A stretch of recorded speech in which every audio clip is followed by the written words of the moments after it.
Do you ever feel like you're in a conversation, but your mind is somewhere else entirely? Or like you're three statements behind, kind of caught in a spiral of your own thoughts, and by the time you catch up, it's too late to say anything?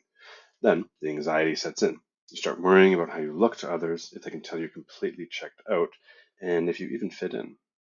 If this sounds familiar at all, you're not alone.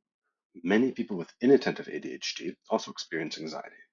In fact, some studies show that as many as half of adults with ADHD will deal with an anxiety disorder at some point in their lives. And these anxious feelings aren't always separate.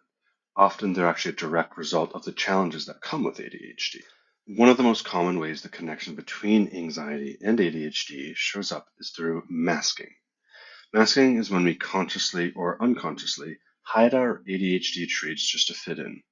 So, like, instead of saying, sorry, my mind was elsewhere, can you repeat that? We just nod along and pretend we are following to avoid embarrassment or conflict. Like, mm-hmm.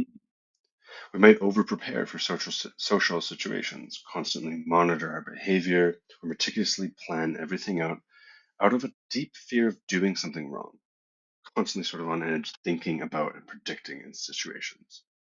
Anxiety can actually fuel this masking. It acts like an internal warning system, constantly on alert to protect you from being judged of failing. It's a coping mechanism we learn from past negative experiences, and it's completely exhausting. Have you ever only gotten something done because you were filled with anxiety? For many of us with ADHD, anxiety becomes a powerful, though unhealthy, motivator. We struggle with things like task initiation and time management, so the only thing that kicks our brain into gear is the internal alarm bells of anxiety. Think about the classic example of being extremely early for an appointment.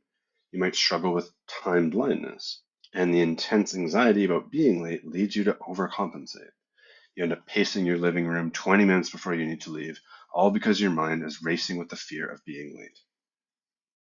How anxiety motivates us and gets us to act is because it activates our fight or flight response, putting us in a state of hypervigilance. We're constantly scanning our environment for threats. But here's the problem. For someone with inattentive ADHD, this kind of awareness is often scattered and mixed with worry.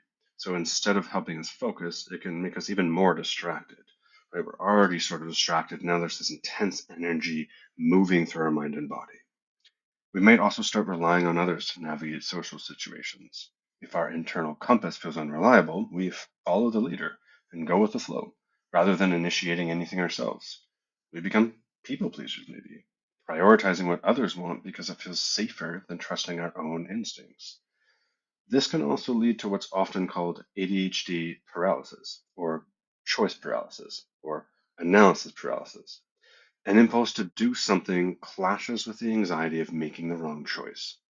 So it's like the ADHD part of your brain says go, but the anxious part slams on the brakes. This internal battle then leaves you feeling stuck and unable to move forward.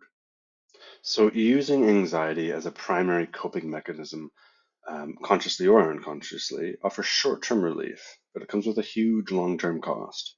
Living in a constant state of anxiety driven motivation is completely draining.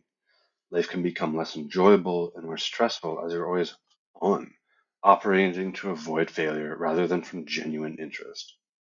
This chronic stress, feelings of inadequacy, and constant effort of masking and managing can lead to burnout and increase the risk of depression.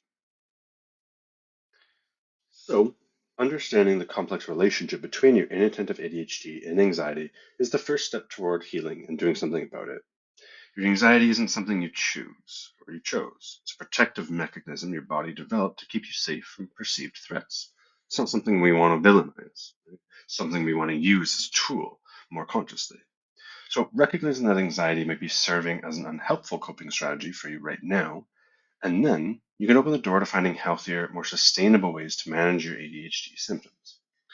Remember, you deserve to connect with others authentically and to live a life driven by genuine desire, not just fear.